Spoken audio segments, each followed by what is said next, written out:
Success. It's the word that just seems to be at the center of everything today, isn't it? It really is. I mean, you scroll through bestseller lists, top podcasts, even LinkedIn. Everything is just orbiting this one massive idea. Get rich, get famous, optimize yourself. Exactly. Maximize your personal gain. It's Right. just the water we swim in. It is. And, it makes sense. From an evolutionary standpoint, I guess, we're wired to want resources, to want status. But if you really stop and look at the historical figures we truly admire, I mean, the ones whose names are on universities or bridges. Right. The big ones. Their internal operating system, it was running on a totally different code. They weren't optimizing for success, not in the way we define it on Instagram anyway. Yeah. They were optimizing for something else. They were optimizing for usefulness. And that distinction right there, success versus usefulness, that is exactly where we are going today. I'm excited for this one. Me too. Because we have a huge stack of sources to get through. We are deep diving into the life and, I think more importantly, the operating system of Benjamin Franklin. But we're not just, reading his autobiography like it's high school history class. We've taken a very 2025 approach to this. Right. We've essentially cyborged the research process. We did. Our sources for this are a collection of synthesized guides and biographical analyses that were generated by some of the most advanced AI models out there. We're talking Claude, Gemini, Perplexity, Copilot. Grok, DeepSeek, ChatGPT, the whole suite. We basically asked them to ingest everything, Franklin's autobiography, his letters, his philosophy, and then distill it all into actionable principles. The big question being, how do you live a useful life like Benjamin Franklin, but, without having to wear a powdered wig? Exactly. We're looking for the Franklin Protocol. Which is pretty poetic when you think about it. How so? Well, we're using the absolute cutting edge of artificial intelligence to decode the life of, arguably one of history's greatest technologists and innovators. It fits perfectly. So the mission is clear. Yeah. We want to find the habits, the mindset, the tracking systems. Yeah. The whole stack. And what just leaps out immediately from these sources, and this is consistent across every single one we looked at, is that Franklin was the original life hacker. Oh, 100%. He treated his own character, his daily output, almost like it was an engineering problem. He didn't just hope to be a good person. He built a mechanism to try and ensure it. I love that. He built a mechanism, and that really brings us back to the mission, to that shift from success to usefulness. Right. So let's unpack that first. Because useful. It can sound a little bit, dry, utilitarian. Like a tool, a useful hammer. Yeah, exactly. But in this context, in Franklin's context, it means something much more profound, doesn't it? Oh, it does. It's really about impact. If you look at the consensus across the sources, Gemini to Claude, all of them, Franklin's ultimate objective wasn't personal wealth. Even though he did become very wealthy. Independently wealthy, yeah. And it wasn't fame, though he became, the most famous American in the world. The goal was always civic contribution. It was practical wisdom. Practical wisdom. That feels like a very specific phrase. It is. The ancient Greeks had a word for it, phronesis. Okay. It's different from Sophia, which is like theoretical wisdom or being book smart. Phronesis is the ability to make good decisions that actually help the community in real time. It's almost like street smarts for the soul. I like that. And the sources all highlight that for Franklin, a useful life was this specific blend of three things. Character, which is your internal virtue. Okay.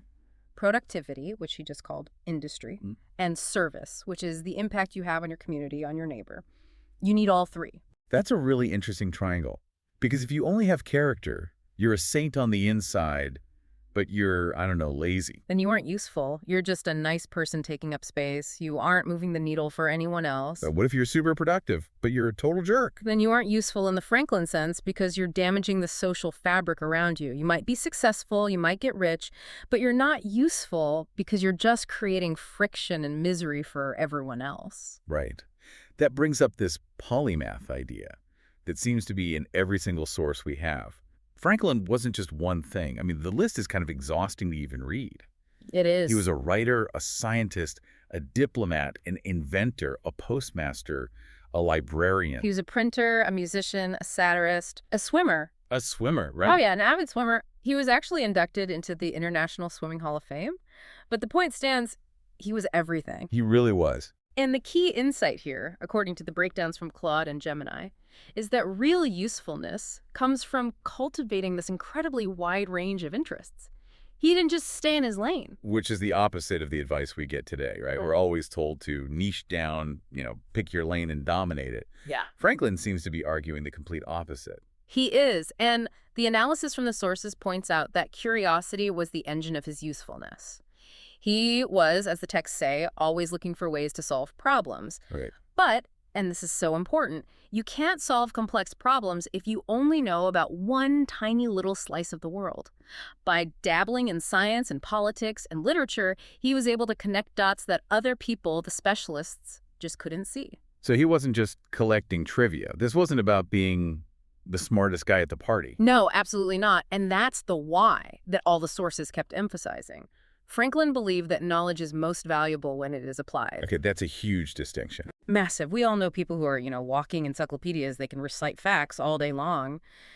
But Franklin's whole philosophy was, it's not about knowing things. It's about doing something with what you know. So if you know how electricity works, that's cool. That's great. But can you invent a lightning rod to save houses from burning down? That's the Franklin standard. It's the difference between being an academic and an engineer.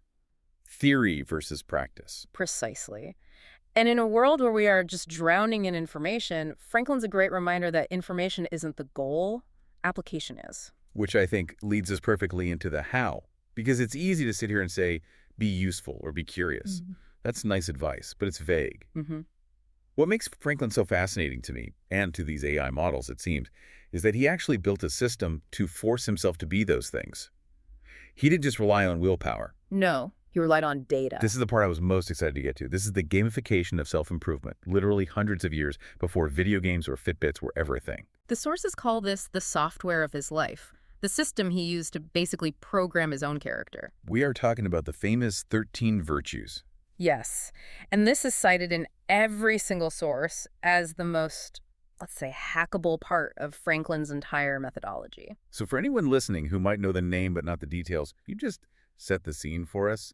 Franklin's a young man here. Yeah, he's in his 20s. He's not the statesman on the $100 bill yet. He's a printer in Philadelphia. Just flawed. Oh, very. He realizes he's smart, but he's also arrogant. He has a temper. He loves to argue.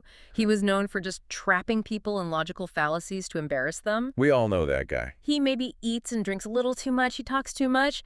And he decides, with this, typical Franklin audacity, that he wants to arrive at moral perfection. Which is just a wild ambition for a 20-something printer. Most people that age are just trying to figure out how to pay rent. It is incredibly audacious. But here's the difference.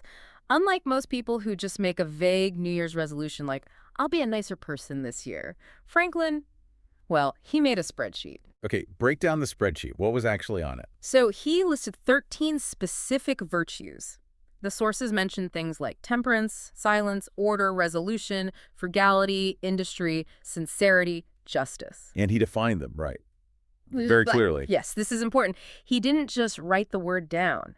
He defined the parameter for success. Can you give me an example of one of the definitions? Sure, take silence. For most of us, that just means not talking. Franklin defined it as, speak not but what may benefit others or yourself. Avoid trifling conversation. Avoid trifling conversation. Wow, that is a high bar. That basically outlaws small talk. Pretty much. It means if you are not adding value with your words, just be quiet. What about another one? Like order. Order was defined as let all your things have their places, let each part of your business have its time. That's literally modern productivity advice. A place for everything and time blocking. Exactly. He was coding his own behavior. But the true genius wasn't the list itself. It was the method. And this is what Grok and ChatGPT really zeroed in on. He knew human nature is weak. Right. If you tried to change 13 things about yourself on a Monday morning, you're going to fail by lunchtime. You'll just get completely overwhelmed. It's cognitive overload. Your brain just crashes. So what was his hack? Extreme focus. He decided to focus on one virtue per week. Just one. Just one. So week 1 might be temperance. For 7 days, all his attention would be on not overeating or overdrinking. He would still try to be good at the other 12, of course, but temperance was the active mission. He would guard against every temptation to overindulge. And then, when week 2 rolled around? Week 2, it was on to silence. He'd turn his focus to holding his tongue. Then week 3 was order. And he would just cycle through all 13. Which takes 13 weeks, so it's a quarter of a year. Right, so he would do 4 full courses of this moral programming every year. When he tracked this physically, didn't he? This wasn't just a mental exercise. No, and this is the gamification part you were talking about. He kept a little book. Each page was a grid. Okay. The rows were the 13 virtues, and the columns were the days of the week. And every single time he slipped up, every time he lost his temper or wasted time or gossiped, he would put a little black dot in the corresponding box. That's so visceral. Just seeing those black dots pile up. It's like an analog habit tracking app. It is. But instead of getting a gold star for doing good, you get a black mark for messing up. DeepSeek and Grok make that exact comparison. They say, use a modern equivalent like Habitica or just a simple bullet journal. But the visual feedback loop, that's what matters. You can't lie to the data. You can't. If your row for industry is full of black dots, you can't tell yourself, oh, I had a pretty productive week. The chart says, no, you didn't. You had a lazy week. It just cuts through all that self-deception we're so good at. Oh, I deserved that treat, or I just needed a break. Franklin's chart just stares back at you with ink spots. Exactly. But here's the thing that I found really reassuring in the sources, especially from ChatGPT and Grok. He never actually won the game. What do you mean by that? He never achieved moral perfection. The dots never went away. The dots never completely went away. In his autobiography, which he wrote when he was an old man, he admits that he was always, and this is his phrase, a speckled axe. A speckled axe? What on earth does that mean? It's a great little anecdote he tells. So a man goes to a blacksmith to get his axe polished. He wants the whole axe head to be bright and shiny, like a mirror. Okay. The blacksmith says, sure, I can do that, but you have to turn the grindstone. So the guy starts turning this heavy stone, and the blacksmith is pressing the axe against it. It's hard, sweaty work. I can imagine. And the axe is getting shiny, but there are still these little black specks of rust. And after a while, the man gets tired and says, you know what?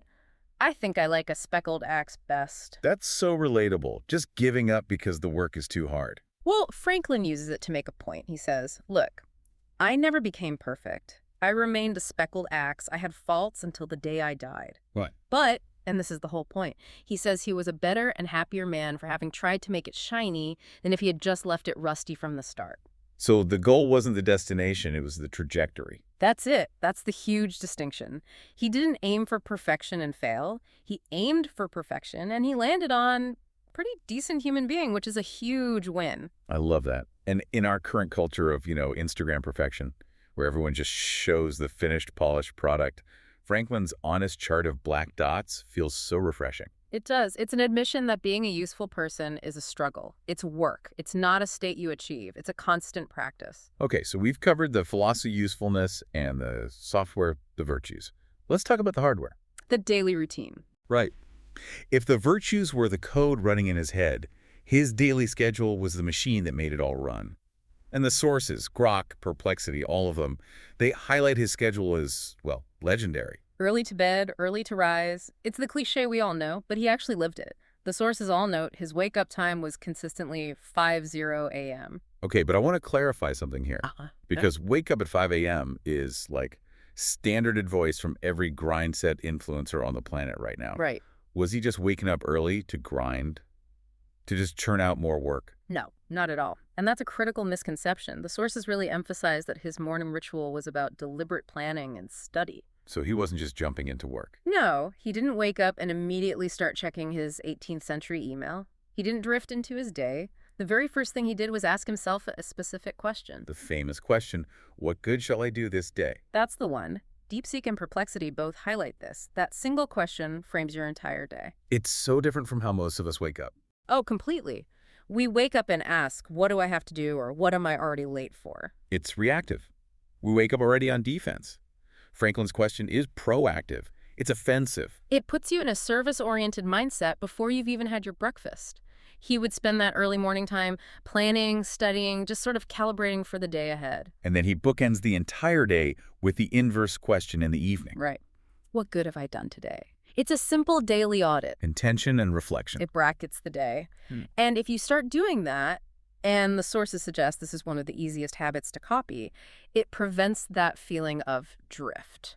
You know that feeling at the end of the day where you're exhausted, but you can't figure out what you actually accomplished? Oh yeah, the busy but not productive trap. Franklin's system forces you to answer that question. And sometimes the answer is nothing, and that stings. But that little bit of pain drives you to do better tomorrow. And in between those two questions, He was using time blocking. Huh. I mean, we hear about this from productivity gurus all the time now, but Franklin was doing it with a quill pen. He was. He had specific chunks of time for deep work, for study, for meals. His rule of industry was lose no time, be always employed in something useful. But, and this feels like a big but, he also included time for rest, right? He wasn't a robot. No, and DeepSeek points this out specifically. He understood that rest is productive. He wasn't just grinding 24/7. Okay, we have to talk about the air baths. I saw this in the notes, and I have to admit, I laugh. It does sound pretty strange to modern ears, yeah. DeepSeek mentions it. What in the world is an air bath? Well, you have to remember the context. In the 18th century, a lot of people thought cold water was dangerous, that it would make you sick. Right. But Franklin believed in the health benefits of cool, fresh air. So often in the mornings, he would sit in his room, completely naked, Stark naked. with the windows thrown wide open, just reading or writing for an hour. He called it his air bath. So you're telling me to picture one of the founding fathers in the nude writing essays in his window. Is the image, yeah. Okay, so maybe we don't recommend our listeners do that exact thing, especially if you have close neighbors. Perhaps keep the blinds closed, or maybe just open a window while fully clothed. But the principle is what matters. Right. It wasn't just grinding. He made time for reading, for music. He played several instruments, for conversation, for relaxation. His schedule was balanced. Usefulness requires energy, and you can't have energy if you're burnt out. Okay, so we have the philosophy, the software, and the hardware.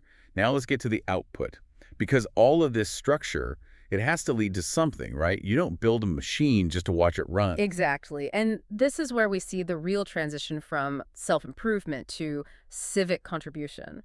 Franklin didn't just improve himself for the sake of it. He did it so he could solve real-world problems. And the inventions are the most obvious examples. The lightning rod, bifocals, the Franklin stove. The text points out these weren't just random flashes of genius. No, they came directly from his usefulness mindset. He observed annoyances. That's the key takeaway. Annoyances.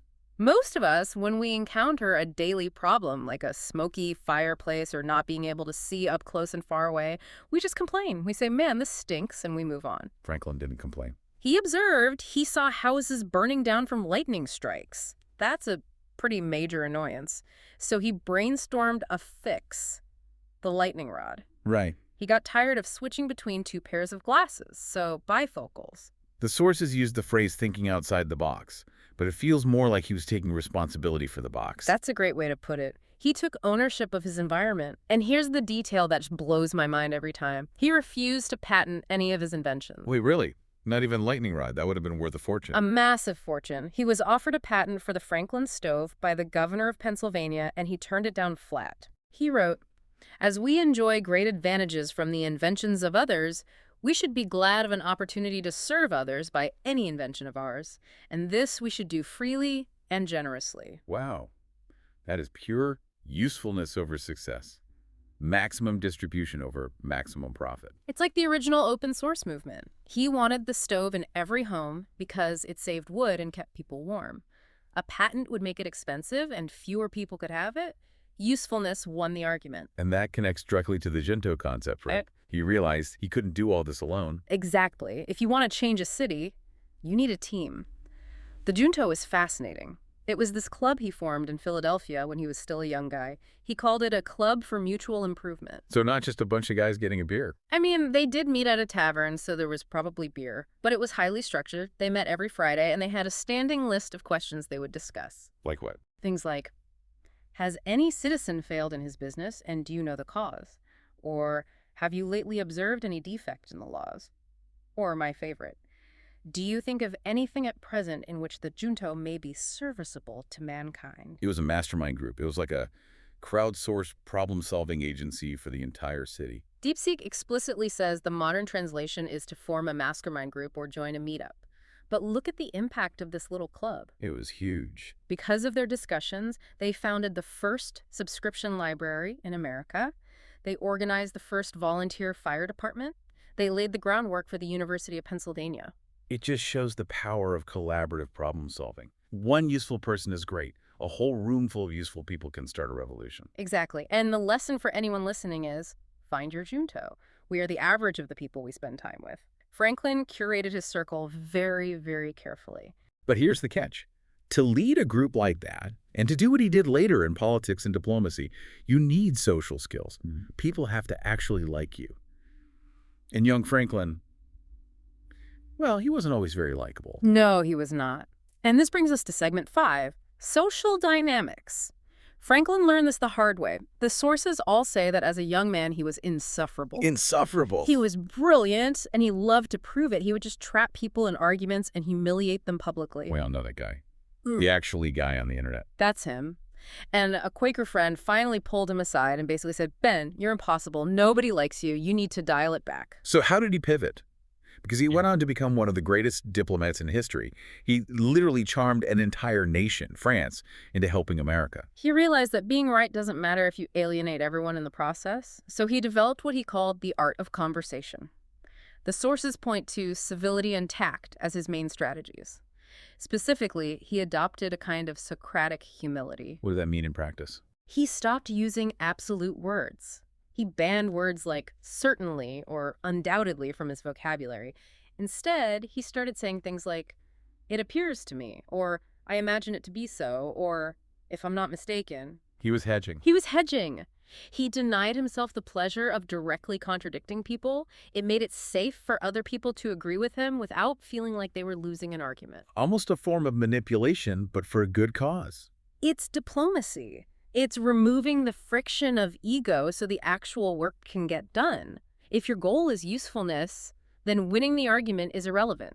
Getting the library built is what matters. Right. And he also used his writing for this. Poor Richard's Almanac was a huge tool for him. A massive tool. He understood that to be useful at scale, you have to communicate effectively. He used humor and simple wisdom to influence public opinion.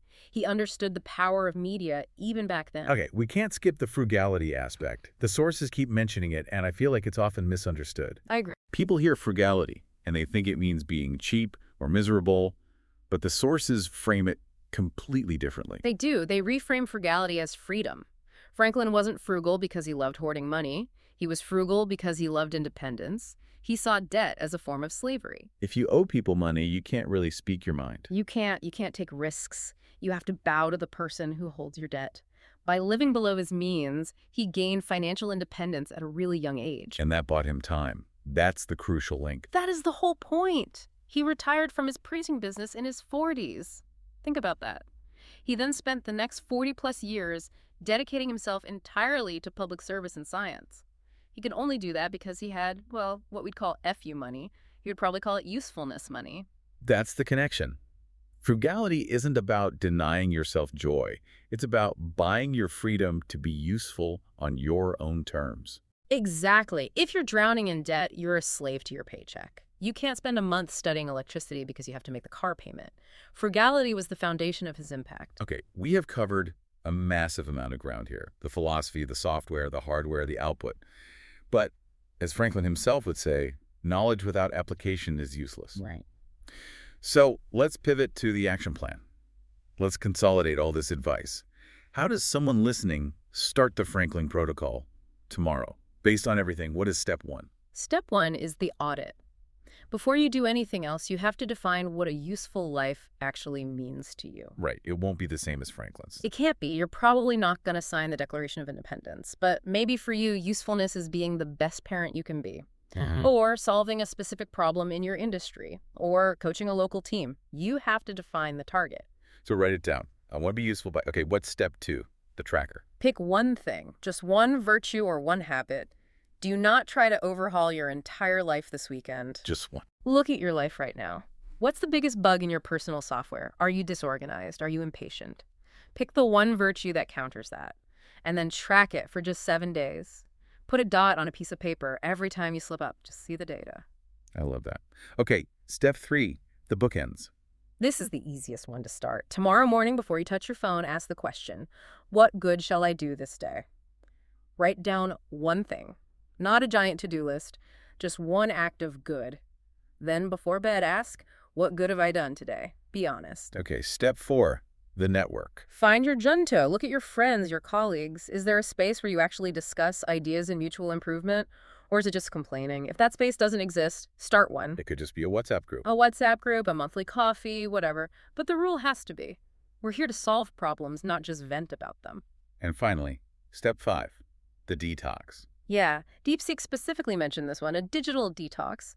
Franklin talked about cutting off all unnecessary actions and avoiding trifling conversation. And today, the number one source of that is our phone. Without a doubt, you cannot be useful if you are constantly distracted. So protect your focus. Create a modern air bath for your brain. Just give yourself some empty space to think. It really is a complete system. It's amazing how well it holds up after, what, almost 3 centuries? It holds up because it's about human nature. The technology changes. We have iPhones instead of printing presses. But the human struggle to be good, to be productive, and to feel like our lives matter, that hasn't changed at all. We're all still just speckled axes trying to get a little bit sharper. So as we wrap this deep dive up, I think the biggest takeaway for me is that usefulness, it isn't some trait you're born with. Franklin wasn't born a sage. He was a guy who built a system to turn himself into one. That's it, exactly. It's a habit. It requires structure and reflection and a real willingness to fail, to see those black dots on the chart, and then just try again the next week. And I want to leave the listener with this one final thought. We live in an era that's all about self-care. And self-care is important, absolutely. But Franklin's focus was almost entirely on civic virtue. It was about improving the world around him. And that's the provocation. In a world of hyper-individualism where we're constantly told to look inward, to find our own truth, to pamper ourselves, maybe the most radical thing you can do for yourself is to finally turn outward. To stop asking, what do I need today? And instead, start asking Franklin's question, what good shall I do this day?